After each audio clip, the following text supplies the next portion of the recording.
अल्हम्दुलिल्लाह, उन पर शांति और आशीर्वाद हो। मेरे प्यारे भाइयों और बहनों, आज मैं आपसे एक ऐसी बात साझा करना चाहता हूं जो बहुत सरल है लेकिन बेहद शक्तिशाली है। हम ऐसी दुनिया में जी रहे हैं जहां जिंदगी पहले से कहीं ज्यादा तेज हो गई है। काम, पढ़ाई, पारिवारिक जिम्मेदारियां और हमारे फोनों पर आने वाली अंतहीन नोटिफिकेशन, ये सब हमें थका देता है, निचोड़ देता है और कभी कभी हमें आध्यात्मिक रूप से खाली भी महसूस कराता है। और हम में से बहुत से लोग अपराधबोध महसूस करते हैं। हम सोचते हैं कि हमारे पास घंटों बैठकर इबादत करने का समय नहीं है, लंबी नमाज पढ़ने का समय नहीं है या रोज कुरान के कई पन्ने पढ़ने का समय नहीं है। लेकिन सुभान अल्लाह, अल्लाह ताला सबसे ज्यादा रहम करने वाले हैं।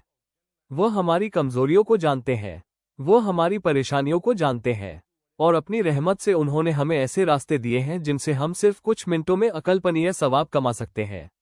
घंटों में नहीं, सिर्फ मिनटों में। जरा कल्पना कीजिए, आप कयामत के दिन अल्लाह के सामने खड़े हैं और आपका तराजू भारी है। इसलिए नहीं कि आपने पूरी जिंदगी इबादत में गुजार दी, बल्कि इसलिए कि आप छोटे छोटे, सरल और लगातार किए जाने वाले अमल पर कायम रहे। नबी मोहम्मद ने हमें बताया कि अल्लाह को सबसे ज्यादा पसंद वे अमल हैं जो लगातार किए जाएं, चाहे वे छोटे ही क्यों ना हो। सुभान अल्लाह, क्या आप समझते हैं इसका क्या मतलब है?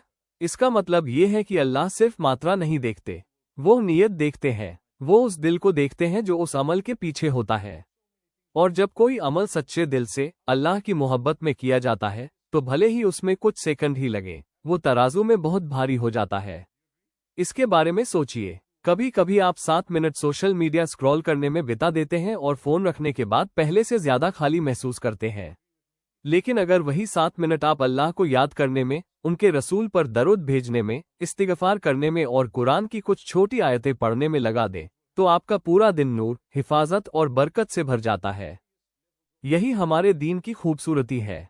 इस्लाम बोझ डालने वाला दीन नहीं है, इस्लाम रहमत है। अल्लाह ताला ने अपने पास पहुंचने का रास्ता हर किसी के लिए आसान बना दिया है। आलिम के लिए, छात्र के लिए, काम करने वाले के लिए, माँ बाप के लिए, जवान के लिए, बुजुर्ग के लिए। आप चाहे जो भी हो, इन सरल लेकिन शक्तिशाली अमलों के जरिए आप अल्लाह की कुर्बत हासिल कर सकते हैं। मेरे भाइयों और बहनों, कभी भी कुछ मिनटों की कीमत को कम मत आंकिए। 7 मिनट छोटे लग सकते हैं, लेकिन जब वे अल्लाह के लिए सच्चाई से बिताए जाते हैं, तो वे आपकी दुनिया में गूंजते हैं और आपको शैतान से बचाते हैं। वे दिल को नर्म करते हैं, दिमाग को सुकून देते हैं और आपके घर को अल्लाह की रहमत से भर देते हैं। हम अक्सर सोचते हैं कि रूहानियत के लिए कुछ बहुत बड़ा, बहुत असाधारण करना पड़ता है। लेकिन सच्चाई ये है कि रूहानियत अल्लाह के साथ छोटे छोटे, लगातार पलों से बनती है। एक पौधे को पानी देने की मिसाल लीजिए। अगर आप महीने में एक बार उस पर एक बड़ा बाल्टी पानी डाल दें, तो शायद वो जिंदा न रहे। लेकिन अगर आप रोज उसे थोड़ा सा पानी दें, तो वह मजबूत और खूबसूरत बन जाता है। आपका ईमान भी उसी तरह काम करता है। रोजाना जिक्र की छोटी छोटी बूंदें आपकी रूह को सींचती हैं। इसीलिए 7 मिनट की यह दिनचर्या इतनी शक्तिशाली है। ये छोटी है, सरल है और कोई भी इसे कर सकता है। लेकिन इसमें ऐसे खजाने हैं जो आपकी जिंदगी बदल सकते हैं, बल्कि आपकी आखिरत बदल सकते हैं। इन मिनटों में आप अपने रब, अल्लाह सुब्हानहू व तआला से ऐसे जुड़ते हैं जो माफी, हिफाजत, बरकत और अकल्पनीय सवाब लाता है। तो सवाल यह नहीं है कि क्या मेरे पास समय है, सवाल यह है कि क्या मैं इसे न करने का जोखिम उठा सकता हूं? दिन की 7 मिनट बेचैन दिल और सुकून वाले दिल के बीच फर्क बन सकते हैं। घबराहट से भरे घर और बरकत से भरे घर के बीच फर्क बन सकते हैं। कयामत के दिन खाली तराजू और भारी तराजू के बीच फर्क बन सकते हैं। और याद रखिए, अल्लाह किसी जान पर उसकी ताकत से ज्यादा बोझ नहीं डालते। अगर उन्होंने आपको ये 7 मिनट दिए हैं, तो यह एक तोहफा है। ये जन्नत की ओर आपके लिए एक दरवाजा खोलने का उनका तरीका है। मेरे प्यारे भाइयों और बहनों, अब जब हम छोटे लेकिन लगातार अमलों की कीमत समझ चुके हैं, तो आइए इस सरल 7 मिनट की दिनचर्या को कदम दर कदम समझते हैं। इसका हर हिस्सा हमें हमारे प्यारे नबी मोहम्मद ने सिखाया है, और हर हिस्सा ऐसे खजाने रखता है जिन्हें कोई भी छोड़ने का जोखिम नहीं उठा सकता। सूरह अल इखलास 3 बार पढ़िए। एक पल के लिए रुकिए, अपना हाथ दिल पर रखिए और पढ़िए। ये कुछ आयतें अल्लाह की महानता का सार है। और क्या आप जानते हैं नबी ने क्या फरमाया? सूरह अल इखलास 3 बार पढ़ना पूरे कुरान को पढ़ने के बराबर है। सोचिए, 1 मिनट से भी कम समय में इतना बड़ा सवाब। सोने से पहले सूरह अल बकरा की आखिरी 2 आयतें पढ़िए। नबी ने फरमाया कि जो इन्हें रात में पढ़े वे उसके लिए काफ़ी हो जाती है।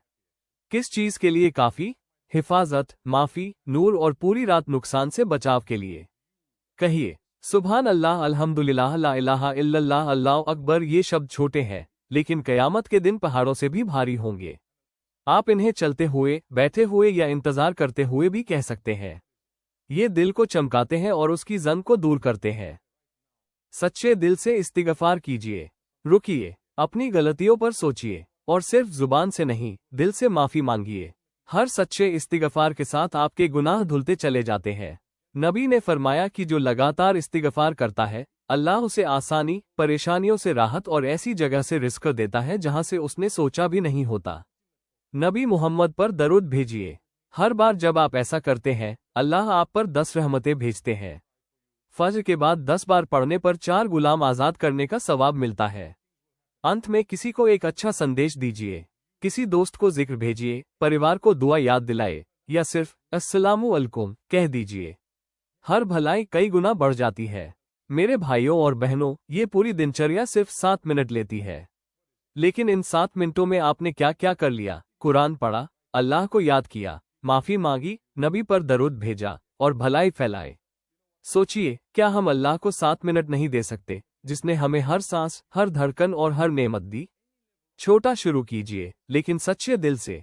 कल का इंतजार मत कीजिए। शैतान टालना चाहता है, लेकिन अल्लाह चाहते हैं कि आप अभी शुरू करें। अल्लाह हम सबको अपनी याद करने वालों में शामिल फरमाए। आमीन।